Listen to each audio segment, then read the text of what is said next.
Aku pengen nge-share beberapa foto yang hasilnya yang seperti ini, tapi proses hingga bisa ke sini, itu kenapa? Aku pilih yang ini, dan bagaimana proses aku nunggu di sana sehingga aku ambil foto di sini.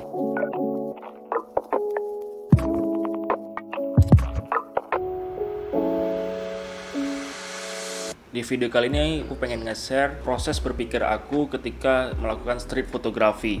Jadi street photography sepertinya simple karena kan yang kita foto tuh benar-benar random ya, apapun yang ada di jalan ya. Nah, street photography sendiri itu tuh juga terbagi dua menurut aku ya, juga yang dari aku pelajarin. Jadi ada yang sifatnya hunter atau hunting, ada yang sifatnya itu fishing. Hunter berarti ada momen, ada objek menarik, kita buru tuh, kita samperin, kita datangin. Nah, itu adalah hunting. Jadi misalnya kita lagi di satu titik tapi di seberang sana lagi ada orang cekcok atau di sana lagi ada orang transaksi. Nah, kita kejar ke sana, kita ambil foto di sana. Itu namanya hunting. Kalau aku lebih suka cara kedua, fishing, memancing. Jadi tempat yang memiliki cahayanya itu yang bagus jatuhnya. Kemudian juga aku framing, aku komposisiin juga memiliki background yang juga lumayan oke.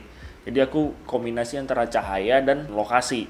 Aku pengen nge-share beberapa foto yang hasilnya yang seperti ini, tapi proses hingga bisa ke sini, itu kenapa? Aku pilih yang ini, dan bagaimana proses aku nunggu di sana sehingga aku ambil foto di sini. Ini salah satu lorong di Kota Lama Semarang. Sebenarnya tempatnya terang.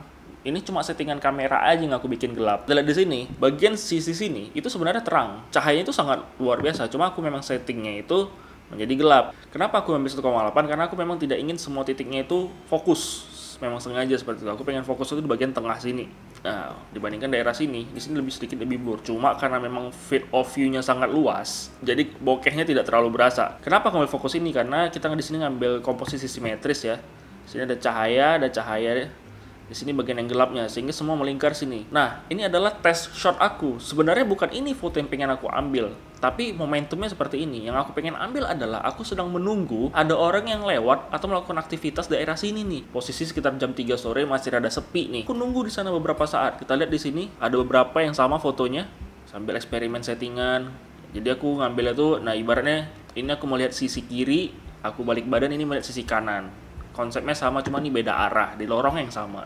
Nah, hingga akhirnya yang kutunggu-tunggu datang nih, orang-orang yang ada aktivitas. Nah, jadi dengan kita nunggu duluan di sana, orang tidak merasa difoto karena kita sudah ada di sana duluan sebelum orang itu datang.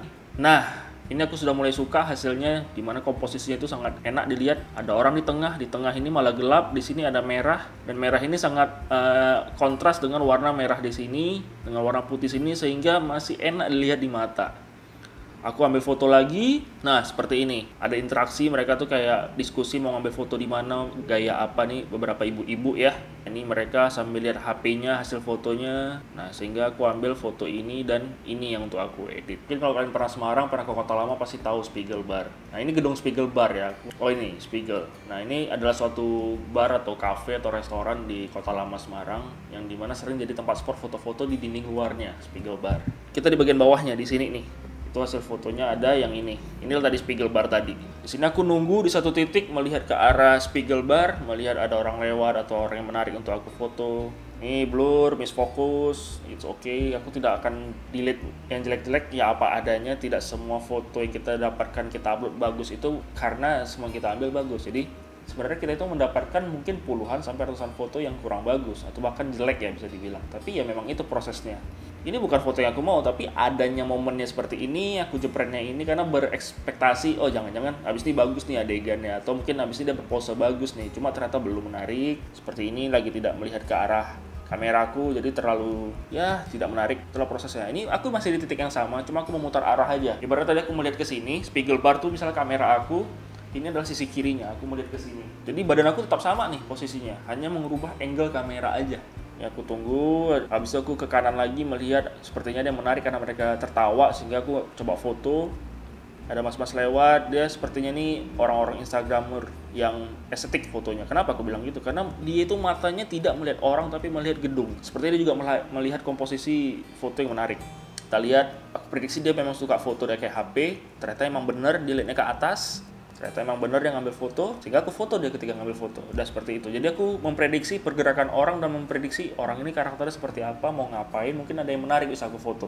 Di situ kan ada orang duduk-duduk tuh. Nah, Ketika ada pergerakan, aku mencoba foto. Aku nggak tahu apa yang terjadi, tapi aku foto aja dulu. Kita lihat apa yang akan terjadi. Ikutin pergerakannya. Ya dia jalan, ternyata dia bawa ini kayak botol minuman atau apa? Momentum kita memfoto orang ketika buang sampah pada tempatnya. Suatu hal yang bagus dong, budaya yang bagus dong ini. Setelah aku memfoto tong sampah tadi, mas-mas yang buang sampah kepada tempatnya, aku kembali ke arah Spiegelbar. Kembali lagi lihat kanan lagi. Ternyata ada ibu-ibu nih yang sudah siap berpose.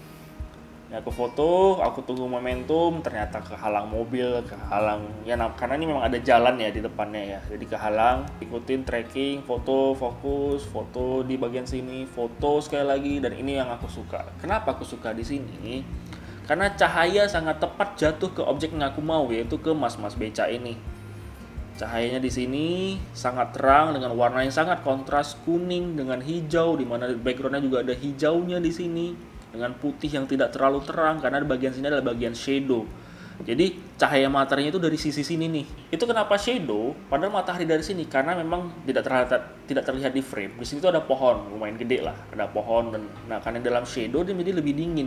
Jadi sebenarnya shadow dan highlight itu memiliki temperatur yang berbeda. Jadi warna putih pun sesama warna putih di dinding yang sama, ketika di bagian shadow tentu menjadi temperaturnya lebih dingin daripada yang highlight. Sehingga dengan adanya perbedaan temperatur warna ya antara background dan objek di depannya, ini menjadi lebih menarik di mata kita.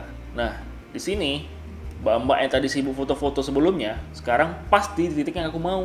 Kenapa aku mau di sini? Kenapa? Karena di sini ada cahayanya nih. Walaupun ini mengenai cahaya langsung yang cenderung akan flat sebenarnya, tapi karena kita ngambil dari sisi samping, tentu ini akan lebih menarik. Kita lihat di sini ada warna kontras yang lumayan nih. Dia memakai baju putih dengan background sini ada hitamnya, kemudian dengan sini rambut hitam dengan background putih lagi, sehingga ini menjadi satu yang kontras tuh dilihat. Apalagi bapak ini kenapa Pak? Parkir dikit ya Pak ya. Jadi memang beberapa lensa itu akan bisa kena flare dengan efek seperti ini. Aku pakai lensa Canon 85mm plus adapter Viltrox, di mana adapter Viltrox itu memang mengakibatkan flare-nya itu lebih berasa, lebih kuat lah flare-nya. Ini bisa plus minus ya. Kayak ini menurut aku ini minus, terlalu banyak warna yang tidak penting sih menurut. Tapi di sini bagi aku ini cukup menarik. Jadi sepersekian flare itulah yang masuk dalam frame aku. Sehingga ini sifatnya menjadi aksen cahaya yang membuat itu kayak leading line lah ibaratnya, leading line seperti ini, ada garis menuju kepala bapak ini. Ini paparazzi style ya. Jadi paparazzi style itu seperti ini, ngikutin orang bergerak terus menerus, itu paparazzi style. Itu istilah aku sendiri ya. Sebenarnya itu ya nggak ada istilahnya, cuma paparazzi kan seperti itu tuh, ada artis lewat diikutin aja, dijepret aja ya, seperti ini kurang lebih. Jadi aku bilang ini paparazzi style, orang yang sama di foto berkali-kali, kayak tracking deh, dia kemana kita foto selama masih dalam jangkauan kamera kita. Nah ini juga menarik, jadi masih fase paparazzi style tadi. Ibu tadi tuh ke parkiran motor yang dijaga bapak-bapak Le Mineral. Nah ini aku sangat suka framing simetris. Di sini ada foreground, sini ada foreground tiang, sini ada background. Ibu ini ada di tengah. Kemudian warna bagian sini, sehingga mata kita cenderung fokus ke daerah sini. Kenapa nggak fokus ke bagian wajah? Ya pengennya sih ke wajah, cuma dapatnya kan bagian sini, ya udah. Jadi ini menjadi fokus yang menarik sih. Udah di tengah, cahaya ini memberi aksen yang berbeda sebenarnya. Jadi ini dikelilingi sama motor-motor seperti itu. Ya, ini bapak-bapak parkir lagi, bapak-bapak parkir dengan seragam, memberi halo-halo, ayo parkir di sini, parkir di sini. Aduh, kok nggak ada yang parkir nih, capek juga nih John. Nah ini kayaknya orang mau parkir nih. Prit. Waduh, gak jadi. Nah sini bang.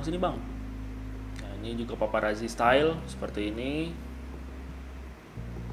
Sama ini paparazzi style, sehingga aku edit yang ini nih. Roll of third-nya dapat, cahayanya jatuh di bagian wajah, bagian sini. Kemudian backgroundnya juga dalam shadow, sehingga ada kontras cahaya, kontras temperatur warna di sini. Nah ini juga aku suka. Benar-benar jatuh bapak ini di cahaya yang aku mau. Jadi aku udah nunggu duluan, bapak ini datang. Sayangnya ada ibu-ibu lain yang mengganggu frame.